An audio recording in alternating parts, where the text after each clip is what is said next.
pessoal, esse aqui é um pequeno seminário para aula de bromatologia da professora Ilânia Silva Gomes, do curso de nutrição do segundo semestre, e foi uma das aulas ministradas relacionada à água. Os integrantes são Douglas Cristiano Silva, Pedro Henrique Pereira e Bianca Lima. Água. A água é uma substância líquida, parece incolor a olho nu em pequenas quantidades, sem odor, essencial a toda forma de vida.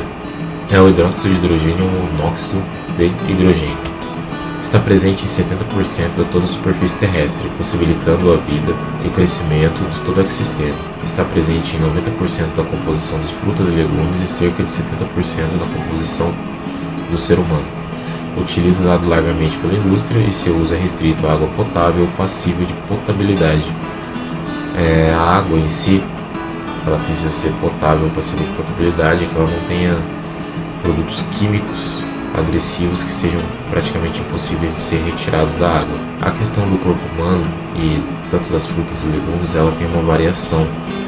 Varia muito a sua quantidade dependendo da fruta ou legume, e do homem em si, ela varia dependendo da idade. Do feto até o ser humano já idoso, ela tem uma variação de quantidade de água e líquido no corpo. Estrutura e propriedade física. Tem grande importância para os seres vivos no transporte da reação metabólica, e todas as estruturas celulares e suas funções são adaptadas às propriedades físicas químicas da água, e tem uma variação da taxa de água de acordo com a espécie e idade de ação metabólica, foi o que a gente falou no outro slide. E tudo que entra tem que sair. Então, o corpo humano, falando mais do homem especificamente, ela tem vias de eliminação de água, que gira em torno de 2,5 litros por dia, que são peles, pulmões, rins e intestino. Padrões de potabilidade da água.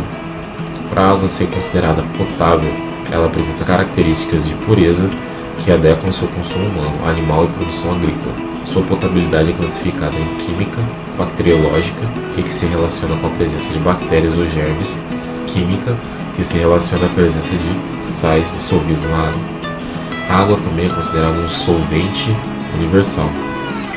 A água dissolve vários tipos de soluções polares e iônicas, hidrofílicas, como vários açúcares e sais, facilitando a interação química e ajudando no metabolismo complexo de diversas estruturas cristalinas, onde as cargas negativas se ligam às positivas e passivas às negativas.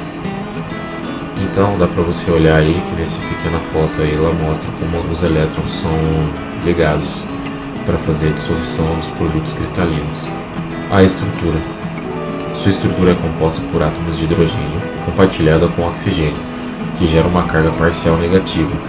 A molécula de água é polar e tem um polo negativo e um polo positivo. Isso significa que parte da molécula tem carga parcial positiva e parte dela carga parcial negativa. Aí tem as fotos de como é reconhecido a estrutura molecular da água, ou H2O, que são tanto polares e apolares. Ligação de hidrogênio. A ligação de hidrogênio são mais fracas que as ligações covalentes, e o oxigênio é mais eletronegativo. Faz a atração dos elétrons, que o hidrogênio acaba deixando os elétrons mais próximos, que formem ao seu redor uma nuvem de elétron negativo, de carga aparente. A ligação de hidrogênio. Cada molécula de água estabelece 4 ligações de hidrogênio com a molécula vizinha, criando uma intensa força que mantém unidas.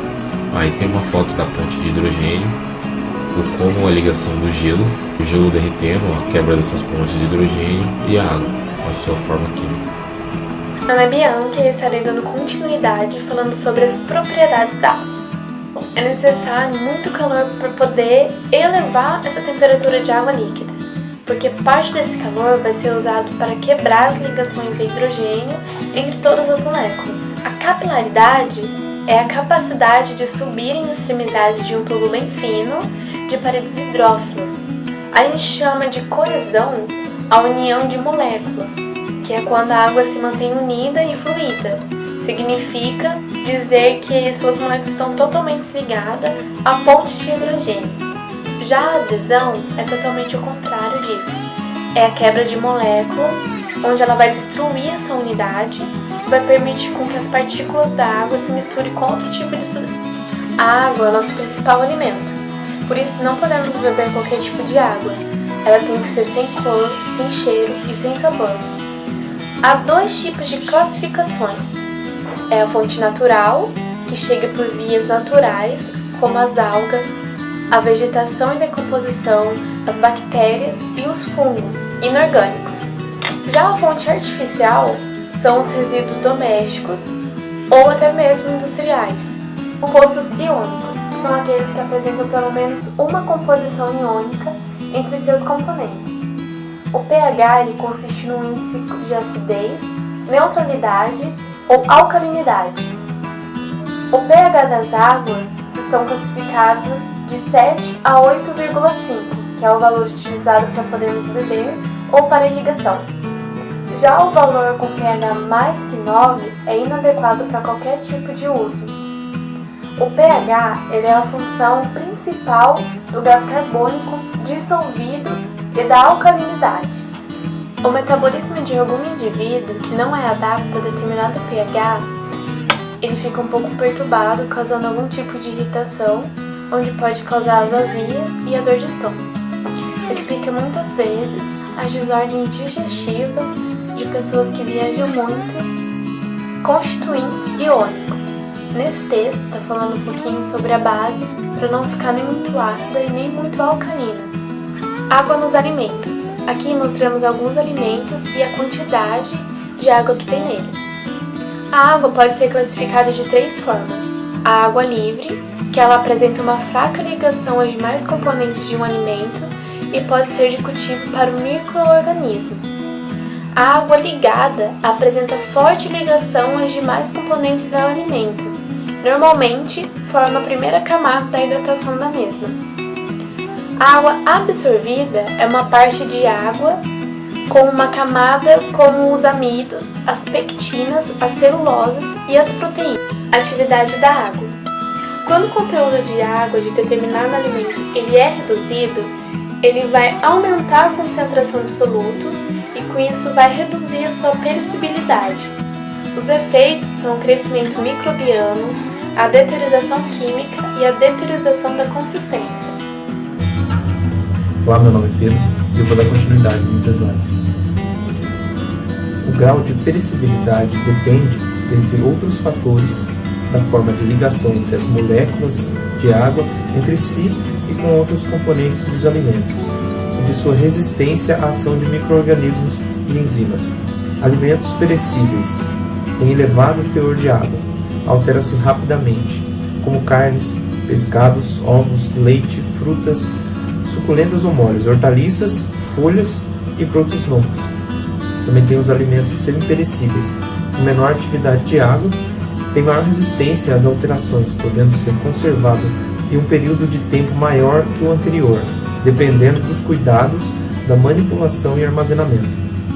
Existem também os alimentos não perecíveis, que apresentam uma grande resistência aos micro-organismos por possuir um baixo teor de umidade na sua composição. Como exemplo, nós temos a farinha, o feijão e o açúcar.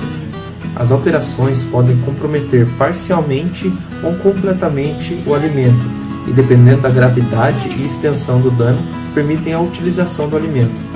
Nós temos alguns exemplos, como o leite acidificado, que é usado para fazer produtos de panificação e confeitaria. Temos também o leite talhado, que é usado para fazer requeijão. Os queijos fora do padrão são usados para fazer os queijos fundidos. As frutas fermentadas são usadas para extração de vinagre. Também temos os pães envelhecidos, que são utilizados para fazer farinha de rosca, torradas, sejam elas caseiras ou industriais, e receitas como pudins. Daqui do lado temos uma tabela com os fatores intrínsecos que relacionam os grupos de micro-organismos com os valores mínimos de atividade de água para cada um deles. Umidade e sólidos totais. A determinação de umidade é essencial na análise de alimentos. A umidade de um alimento está relacionada com a sua estabilidade, com a sua qualidade, a sua composição e pode afetar itens como estocagem, embalagem e processamento. Determinação de umidade. As principais dificuldades encontradas na determinação de umidade são a separação incompleta da água no produto, a decomposição do produto com formação de água além do original, perda de substâncias voláteis no alimento que são computadas como peso em água. Água ligada quimicamente com outras substâncias do alimento não é eliminada na maioria dos métodos de determinação de umidade. Somente a água livre é medida com certeza em todos os métodos.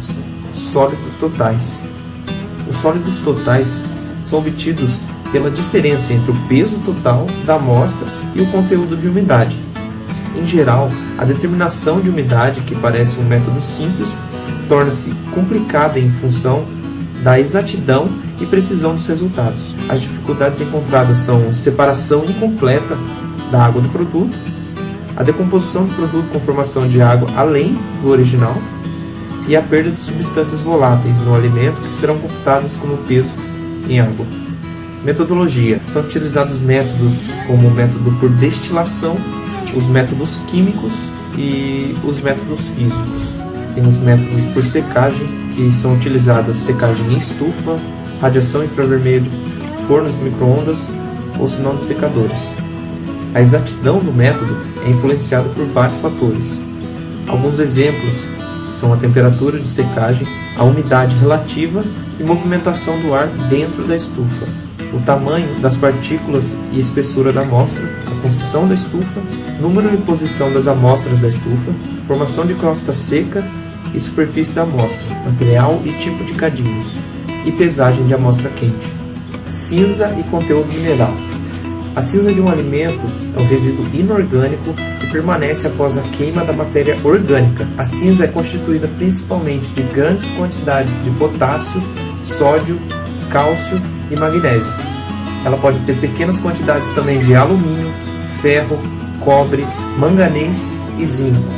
Pode também ter traços de árgon, iodo e flúor e outros elementos. A cinza obtida não tem necessariamente a mesma composição que a matéria mineral presente originalmente no alimento, pois pode haver perda por volatização ou alguma interação entre os constituintes da amostra. Então chegamos ao fim desse pequeno seminário e como referência nós usamos as aulas ministradas pela professora Vânia Thaís Silva Gomes. Nós somos alunos do segundo semestre de nutrição da Faculdade Anhanguera de São José dos Campos. Muito obrigado.